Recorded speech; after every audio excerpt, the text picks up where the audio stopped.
COP26, which stands for the 26th Conference of the Parties and represents a gathering of all the countries signed on to the United Nations Framework Convention on Climate Change and the Paris Climate Agreement, is underway.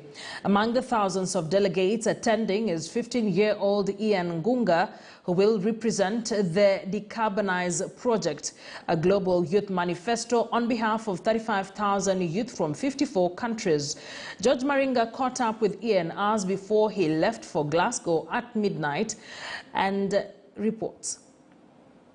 It is morning at St. Austin's Academy here in Nairobi, and we've arrived just in time as students go about an extracurricular activity, one that involves working through computers against the backdrop of the lush green lawns within the school compound. The ideal setting for a routine for these learners who use such moments to bond and share ideas.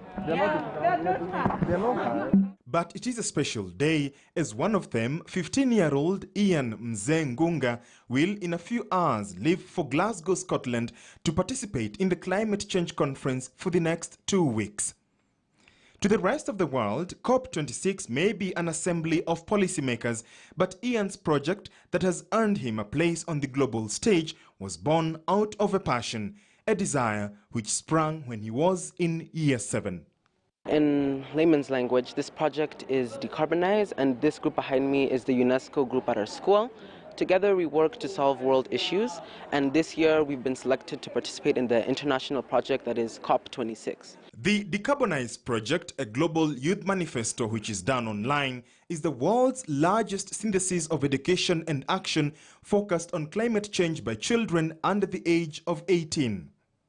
It entails what the youth have to say. We are the ones that are going to be living on this planet in the next 20, 30 years. So we feel our voice needs to be heard on what needs to be done, because this crisis is going to affect us. Ian, who is currently in year 11, is one of the world's 6 continental lead students representing the voice of all the global children in the project. In addition to presenting their work, Ian and the other 5 students will be meeting with global leaders, heads of multinational corporations, visiting local schools, being featured by various global non-profits, and hosting a live and interactive video series connecting thousands of schools and young people directly to events taking place within the restricted COP26 Blue Zone.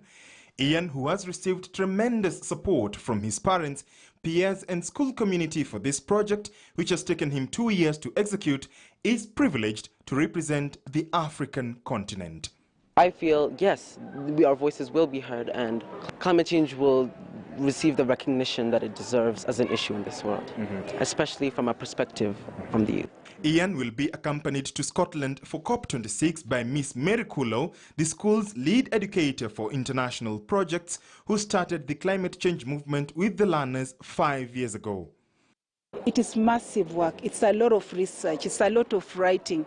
It's a lot of commitment from the student. Yeah, my advice would be to embrace, to try first of all and sensitize the teachers, because once the teachers know what climate change entails, then they'll be able to trickle it down to the little ones. Ian has a specific objective for this year's climate change conference.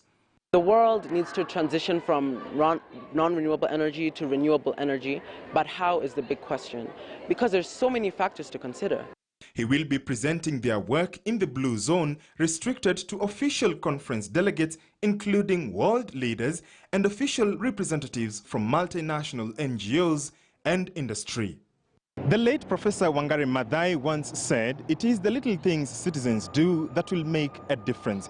As Ian from this school joins participants from over 200 countries in Scotland for COP26, he hopes that his voice will make a difference. What's your little thing? George Maringa, KTN News at St. Austin's Academy, Nairobi.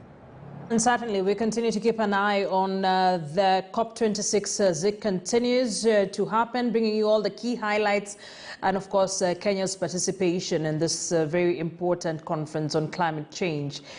But away from that, at least 2 million people grappling with challenges